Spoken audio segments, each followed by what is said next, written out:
25% excise duty on mobile phones. I want to address this issue because it keeps on recurring and coming back.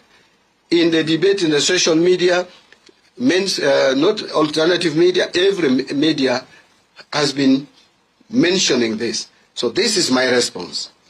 Public discussion has particularly focused on the proposed 25% excise duty on mobile phones, with some commentary framing the proposal as taxation targeting the youth, digital access, and online livelihoods. The National Treasury, however, wishes to clarify that the proposal does not introduce a new tax on mobile phones. Mobile phones are currently subject to multiple domestic taxes and levies during their importation and along the supply chain, which include the following. There is 16% VAT on all mobile phones. There is 10% excise duty as we speak. So excise duty is not new. There is already 10%. There is 25% import duty on mobile phones. There is 2.5% import declaration fee. And finally, there is 2% of railway development levy.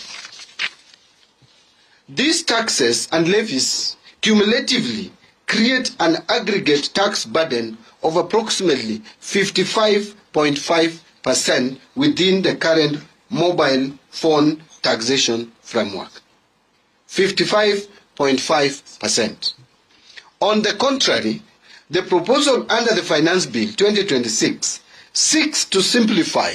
So simplicity that I talked about seeks to simplify the existing structure by replacing the current fragmented framework with a single 25% excise duty collected upon activation of the phone.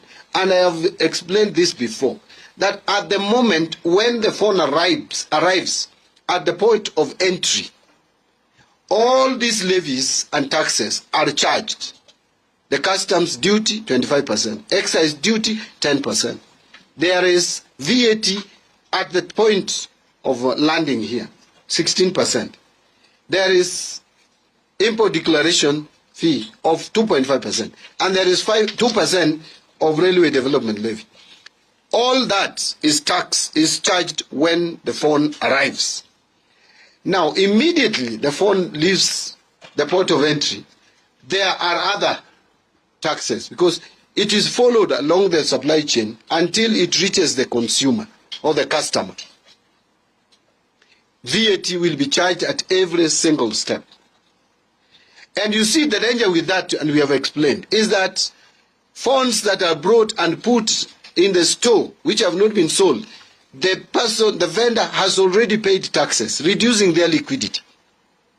We are saying we are replacing that, all that complicated system, with a simple one, where you bring the phone, there is no tax, there is no charges, there is no levy, but the time the phone is bought and is being activated is when you pay one single tax, that is excise duty at 25%. Tell me how that makes phones more expensive than the current arrangement.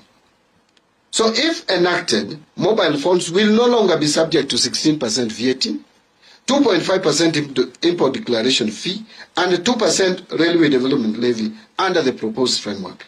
The 25% import duty will also be removed upon implementation of the new tax regime, thereby simplifying the tax structure and lowering the overall domestic tax burden applicable to mobile phones.